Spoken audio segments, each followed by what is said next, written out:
Well, hey guys, John Ferris here. How's it going? I felt like I would like to share a little bit of my crystal talk that I did since I don't have that recording. I just was at Dreamscape this weekend and gave a talk, and part of my talk was on crystals in Atlantis. And I thought I'd share some of those notes with you because it's fascinating to me. I really feel like I have some sort of resonance with Atlantis. When I was reading these articles and took these notes, I just had this amazing feeling and of just being in touch with that and remembering those times there for if I can't really prove that, but I definitely feel like I have a resonance with that. So here we go. All right, crystals in Atlantis. This great empire spanned from Bimini to Portugal, and crystals were the main feature in their culture. The uses of crystals included physical and emotional healing, sound and musical enrichment, and crystalline musical instruments. Number three, meditation, amplification of mental capacity, and information downloads. Number four, dematerialization, teleportation, and telekinesis. Number five, anti-gravity plasma, magnetic force fields, and the crystals were also used as libraries for storing knowledge. And that is happening around the world. We really know how to do that now with crystals and embed information that can be saved in these very special crystals. Number seven, creation of higher energy fields for use in schools, research facilities, and factories. Number eight, increase of plant growth, and I can really attest to that. When I was growing up in Humboldt County, I planted my yard one year and then decided to take one of my biggest crystals. I guess it was probably about that big, like that, and I put it by one of the plants, and that thing turned into a monster. It was the biggest meatball ever. it was. It took me like 3 days to harvest that thing. So, and none of the other plants got that big. So there was definitely a correlation there with the crystal and the plant. Okay, number nine, weather control and amplification of ley line energy. And number 10 was power transmission. Vogelfrei crystals were used extensively to merge energy from priest and scientist theta state level thought waves combined with pranic chi energy and integrated and amplified into a unique crystalline manifestation wave. Atlantean laboratories existed in great subterranean cities to utilize the energy, which included hyperdimensional travel. The everyday crystals were sustained by master crystals housed in their own temple in different parts of Atlantis and maintained by the priests whose job it was to maintain the purity and functionality of the master crystals. The Isle of Poseida was the planet's most potent vortex portal complex and housed the Temple of Healing, the Temple of Sound, the Temple of One, the Temple of Knowledge, and the Temple of Regeneration, each with its own unique master crystal, and were placed there because of the beneficial electromagnetic properties that spiraled up from the Earth's core and crystalline ley line grid. A healing spring flowed near the Temple of Healing and is referred to this day as the Fountain of Youth. It is said to still flow to the ocean near Bimini. The Temple of Thoth and the Ruby Temple of Fire housed other master crystals in other parts of Atlantis. Edgar Cayce gave the most detailed description of the use of these master crystals in Atlantis. The crystals were housed in special dome-shaped buildings, with the topping of the dome being able to be rolled back, exposing the crystals to the light of the sun, moon, stars at the most favorable times. The interior of the dome was lined with a non-conductive metal or stone similar to asbestos or alkalite, a thermal-setting plastic. One such crystal inside was called the Turio crystal, or fire crystal, which was huge in size, cylindrical in shape, and prismatic, cupped with 6 sides. On top was a movable capstone used to concentrate incoming rays of energy and direct energy to various parts of the Atlantean countryside. It appears the crystal gathered solar, lunar, stellar, atmospheric, and earth energies, as well as unknown elemental forces, and concentrated these at a specific point at the bottom of the capstone. In the beginning, it was used for spiritual practice by initiates who could handle the great energy. The early Atlanteans were a peaceful people, and as they developed more physical material bodies, they used the crystals to rejuvenate their bodies and were able to live hundreds of years while maintaining a youthful appearance. Later, the crystals were put to other uses. Currents of energy were transmitted throughout the land and powered crafts and vehicles that traversed the land and sea at the speed of sound. Also, by other currents emanating from the crystal, the Atlanteans were able to transmit over great distances the human voice and images like modern television. In the same manner, even heat and light could be directed to buildings or open arenas. Fascinating, right? So, yeah, you know my love for crystals, guys, and so I did a little more research and found another article, and this one is about a crystal called the Heart of Atlantis. Okay, here we go. The Heart of Atlantis is a pale blue-colored crystalline fragment of a comet that is used to energize and strengthen the prosperous city of Atlantis and all the people to achieve the culture's glory and splendor. It was the mother crystal where the Queen of Atlantis was being housed. It is generally shown as a glowing teal turquoise colored, rotating, translucent crystal orb with a jagged surface emitting a flaring white aura, and is seen levitating with stone effigies of past kings orbiting around it. Its immensely incomprehensible abilities provide the Atlanteans with extended longevity, semi-immortality, youth, and beauty, and technological advancements. Around 100,000 BC, a huge comet passed over the Earth, and a large fragment broke off and landed in the kingdom of Atlantis. Upon examination, the Atlanteans found that it contained a massive crystal and covered the great properties it possessed. In time, they built their entire culture, civilization, and empire upon it.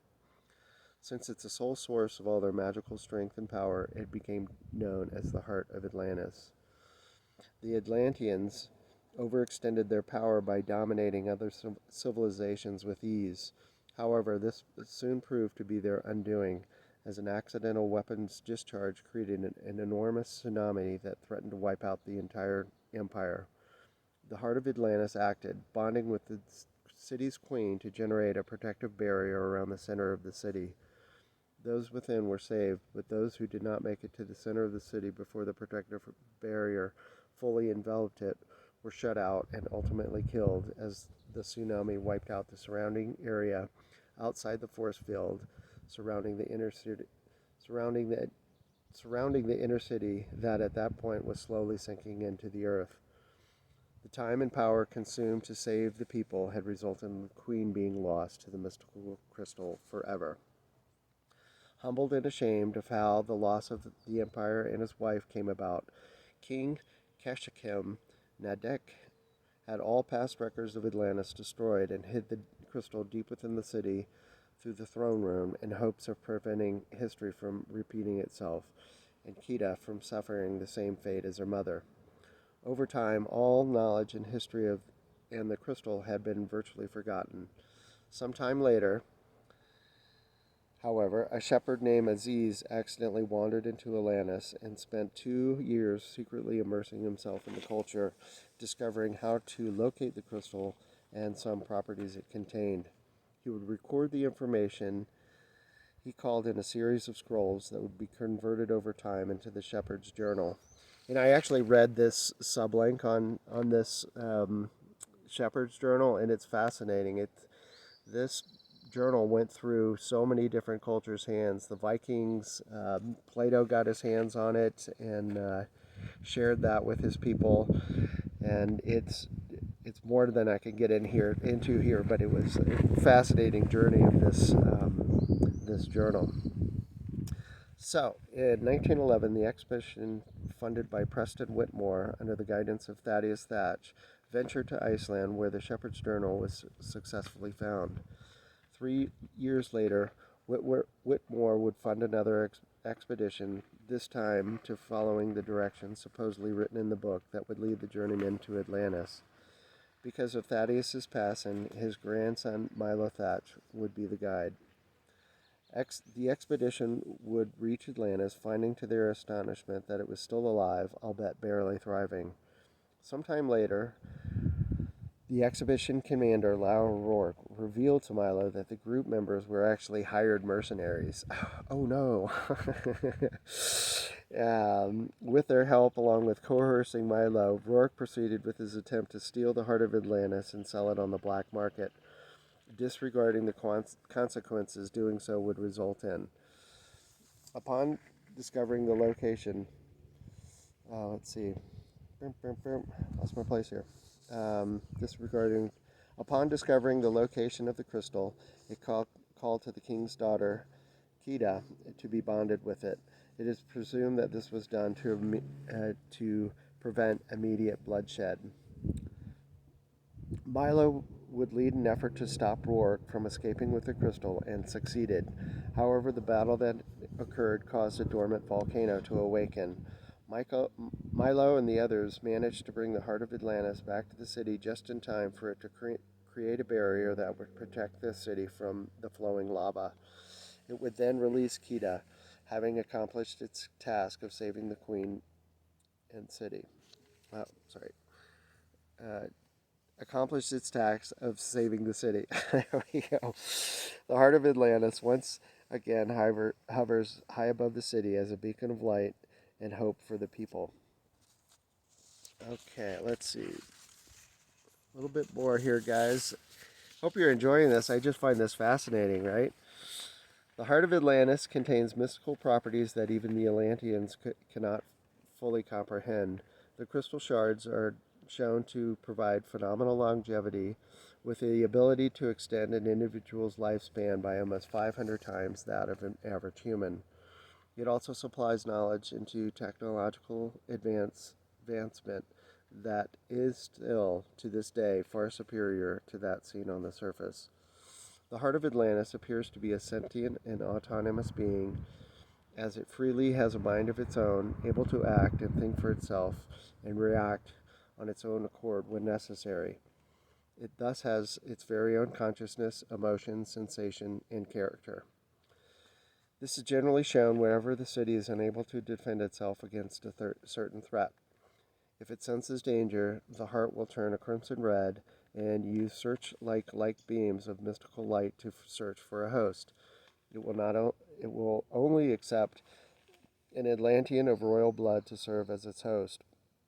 When it has found a royal family member, the crystal will turn back to its normal turquoise color, attract the host crystal pendant towards it, possess said host's mind and body, and bond with them in a sort of hypnotic trance. Then all other search beams will gather together to form one bright beam shining over the chosen host. The beam will slowly narrow until it's completely focused on the host crystal, which will then emit a powerful burst of energy. The host is then overcome with a raw power of energy burst emitted by the heart of Atlantis and rendered in an unconscious stupor. The host will then be levitated into the sky until said host is absorbed by the crystal, at which point the crystal will use the host's life energy to generate a vast and immeasurable power required to materialize a tremendously strong, impenetrable energy shield around the inner city of Atlantis to protect its people within the area. When the crystal is enacting its abilities, it grows even brighter, and the King's Stone orbit it at an extremely high speed, which makes them appear as a glowing light blue ring. The processing can expend the Atlantean royal to the point where it becomes lost to the crystal forever if the time and power necessary to consume is too excessive. Furthermore, looking directly at the crystal as the force fields emerge with it can cause irreversible blindness. Yikes. That's no good. The crystal is also conscious with regard to physical contact. If it feels the holder is not a threat, it will do them no harm. Furthermore, the crystal can be used to heal wounds and potential illnesses. However, if the crystal regards one touching it as a threat, it will transform them into a crystallized being. while they would still be alive, they could be easily shattered, thus resulting in their immediate demise.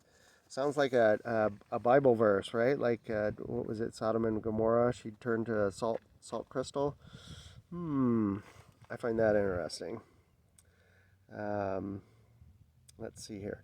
The heart of Atlantis can also influence its surrounding, though its vastly potential supernatural through its vastly potential potent supernatural abilities, an entire ecosystem is created and generated so that the Atlanteans can survive beneath the earth itself. This includes production of water used to constantly cool the flowing lava below, preventing it from ever burning and melting the kingdom. Flora and fauna are also influenced by the crystal, resulting in the production of unusual life forms. So, yeah, I thought I'd share that, guys. It's like I said, just really fascinating to me, and I would love to hear from you guys if you have a resonance with Atlantis and feel a deep connection there, like I do. So there you go, guys. Thanks for spending a little time with me. Love you so much, and I will talk to you soon.